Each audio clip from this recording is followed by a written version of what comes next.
So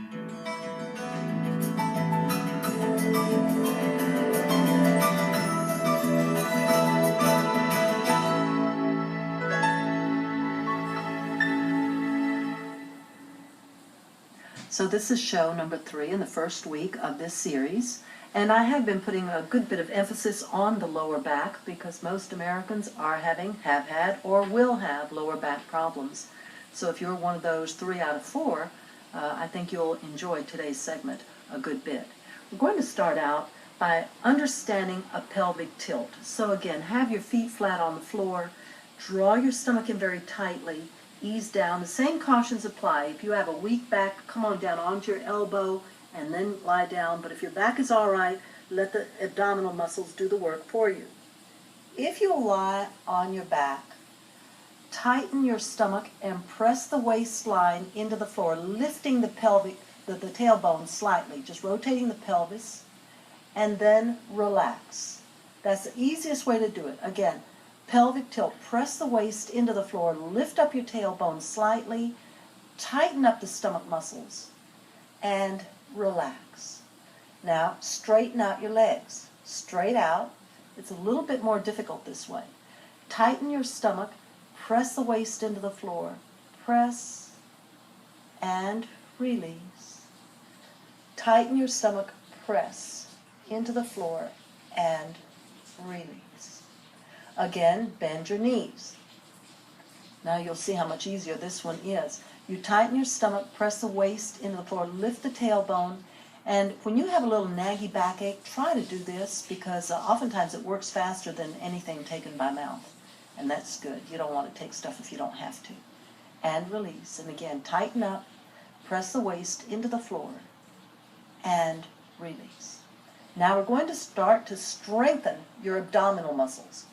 So you go into a pelvic tilt, tighten up the stomach, pick up your head and shoulders. Imagine there's a rope coming down from the ceiling. You get a hold of it and come up. Pull up, come up. Now hold. Tighten up your stomach and slowly come back down. Come back down.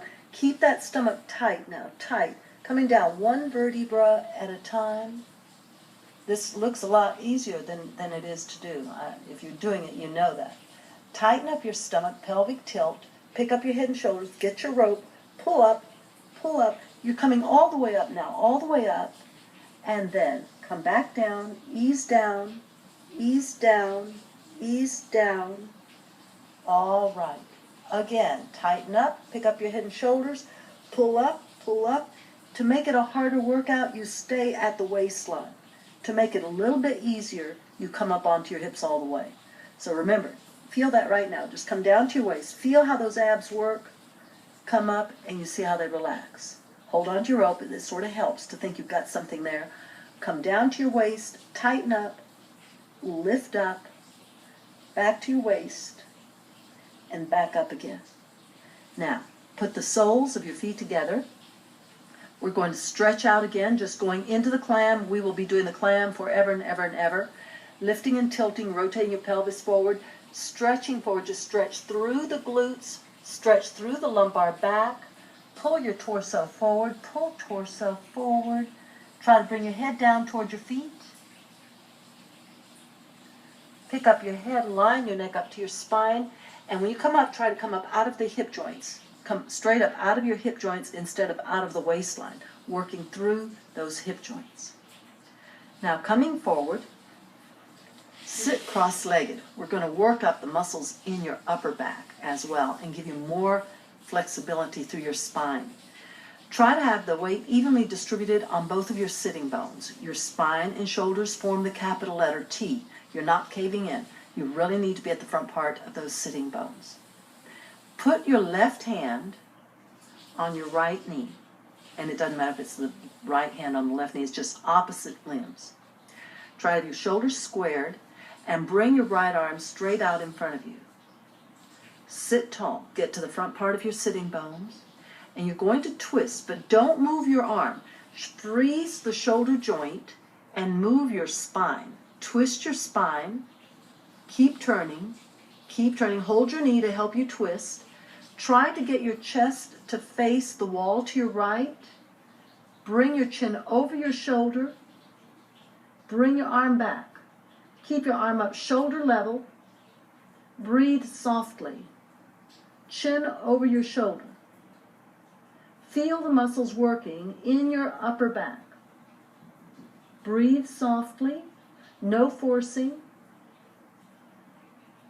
and begin to rotate forward. Coming forward, bring your shoulders forward. Bring your arm forward and put your hand on your left knee. And left arm out in front, shoulders squared. Again, right now you don't swing the arm, you simply move the shoulders. Hold your knee and twist, twist, turn, twist. Get your chin over your shoulder and then begin to bring your arm back. Try to keep your shoulders squared, the weight evenly distributed on both sitting bones. Your chin over your shoulder. Breathe softly. Lift up, sit tall, keep the weight on both sitting bones. Feel the muscles working in your upper back. Not only are you going for flexibility, but you're strengthening and toning. Bring your shoulders forward. Bring your shoulders forward. Put your hand on your right knee, hold on to your knees, and begin to fold forward gently. Breathe softly. Bend at the hip joints, not at the waist. Let me show you. You're here, bend at the hip joints.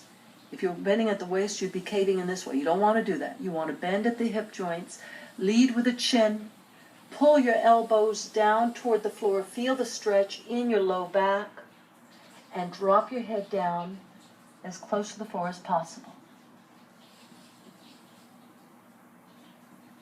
Then lift up your head, line your neck up to your spine, and come back up into the upright position.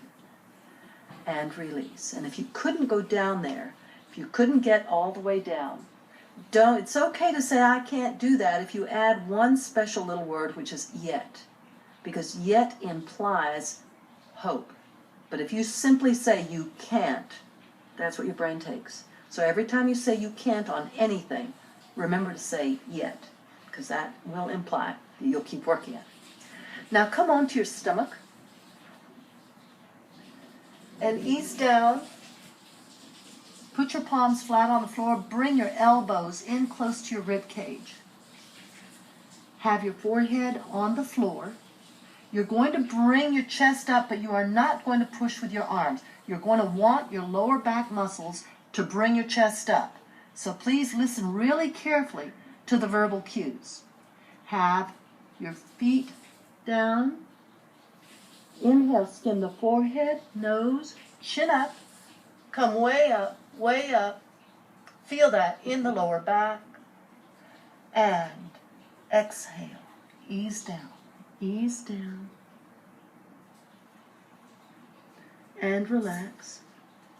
Again, try not to push with your hands. Have the forehead on the floor. Inhale, skim the forehead, nose, and chin up. All right, now, try to bring your chest up. Lift your hands only momentarily. Don't keep them up because that puts a different angle on your back, and you don't want to do that.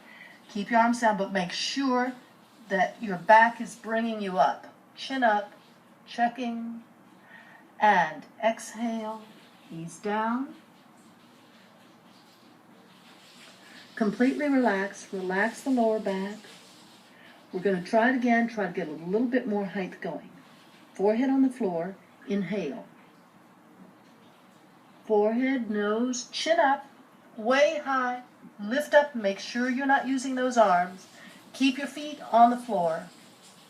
And exhale. Go down. And completely relax. Totally let go.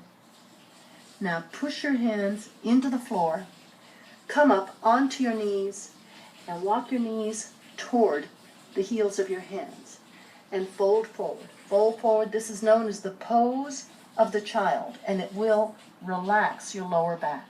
Rest your ribs over the top of your thighs. Put your forehead on the floor or on your hand, and lift your head up and come back up again. One more time. On down. For this variation, the elbows need to be down on the floor. They're not here, they're down here. Put your forehead on the floor. Let's build the strength in the low back. Inhale, skim the forehead, nose, chin up, lift up, check with your arms. Feel those muscles working. This will really be a wonderful thing for you to strengthen up. Then exhale, ease down. Relax your hips, relax the lower back. And again, forehead down. Inhale, forehead, nose, chin up. Push up, lift your arms up. Exhale, slowly coming back down again. Completely relax. Put your hands down on the floor, elbows up, push up. One more time. Walk your knees toward your hands and sit on your heels. Fold forward, stretch, and lift up, coming up into the upright position. Now, we're going to go into something called the easy pose. And you bring your right foot underneath the left leg. Bring the left foot underneath the right leg. Let me turn this way. You want to get your knees as close to the floor as possible. This is not sitting Indian style. When you sit Indian style, you cross your ankles here, and notice how high the knees are off of the floor. When you do the easy pose, you bring your foot in. The curvature of the arch of your foot fits the curvature of the back of your thigh. The top of the foot is on the floor. Get the other foot in, very, very close into the groin. The heels come up towards your body, and now you see how low the knees are to the floor. So you can, I don't know why they call it the easy pose, because it's not that easy. You overlap your ankles one over the other, but don't let the bones dig in. And in this position, whether it's Indian style or easy pose, just cross-legged, bring your arms behind you and interlace your fingers. We're going to inhale deeply through the nose, and then we're going to fold forward, all right? So inhale, your tummy goes up. Tummy, tummy, tummy, midsection, midsection, upper chest, way up. Exhale. Now fold forward. You bend at the hip joints, not at the waist. Try to stretch your stomach over your legs, forehead down.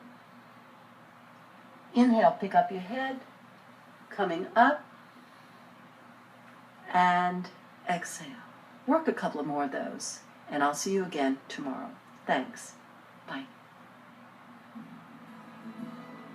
To purchase a copy of Stretching for Athletes, program 012-002, please call 1-800-553-7752 or write to the address on your screen.